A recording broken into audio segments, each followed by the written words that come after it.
बस और टैंकर मुहांमुही धक्का 5 मृत 20 गुरुतर। गंजाम जिला समरझोल छकरे एक मर्मन्तुद सड़क दुर्घटना होईछि।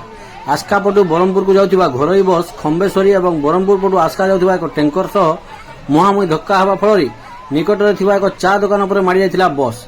एही दुर्घटना रे 5 जनक मृत्यु होइथिबा बेले 20 रु अधिक आहत होइथिबा सूचना।